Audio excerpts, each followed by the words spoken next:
इस बिल के पीछे मकसद है एकमात्र, अपने दोस्तों को पूरे देश में जमीनें वक्फ बोर्ड की कब्जा करो और दो। वक्फ बोर्ड की जमीनें कब्जा हो जाएं तो गुरुद्वारे की जमीनें देश भर में कब्जा होंगी और दोस्तों को दी जाएंगी। फिर चर्चों की जमीनें कब्जा होंगी और दोस्तों को दी जाएंगी।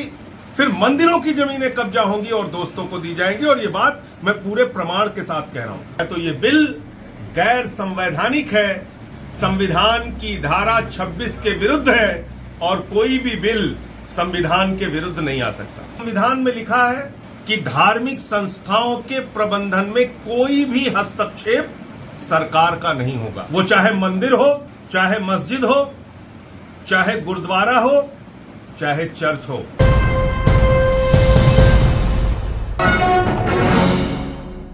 देखिए, संविधान की धारा 26 है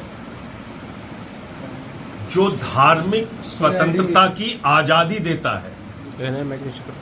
और ये बाबा साहब डॉक्टर भीमराव अंबेडकर जी का संविधान है जो भारत में लागू होता है।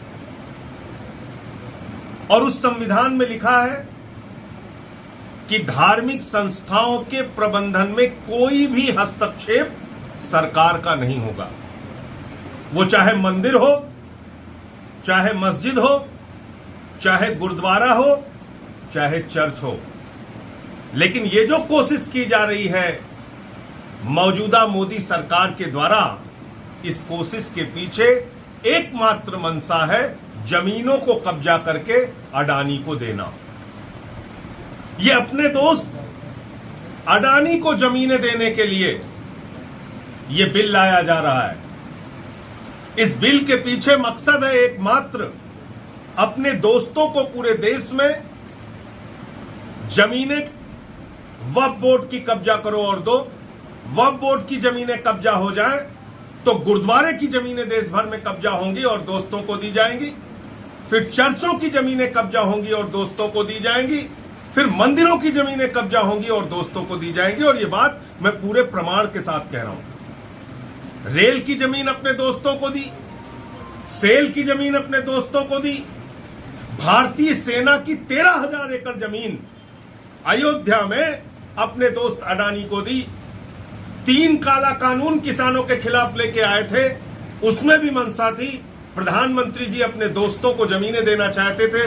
वो बिल किसानों और हम लोगों के विरोध की वजह से रोका गया, वरना आज देश भर के किसानों की जमीनों पे कब्जा हो जाता। दलितों की जमीनें कब्जा करके दोस्तों को देना है, आदिवासियों की जमीनें कब्जा करके दोस्तों को देना है। तो ये बिल गैर संवैधानिक है, संविधान की धारा 26 के विरुद्ध है और कोई भी बिल संविधान के विरुद्ध नहीं आ सकता। विरोध करेंगे आप इसका? माफी, निश्चित रूप से विरोध करेंगे। अच्छा, एक विषय सर हो रहा है, निश्चित रूप से विरोध करेंगे। तू कौन, मैं खामखा? भाई, जिसमें सरकार के हस्तक्षेप का कोई मतलब नहीं है, आप उन धार्मिक कार्यों में, धार्मिक संस्थाओं में हस्तक्षेप कर रहे हैं। कल को आप मंदिरों की जमीनें कब्जा करेंगे, गुरुद्वारों की जमीनें आप कब्जा करेंगे, चर्चों की जमीनें कब्जा करेंगे।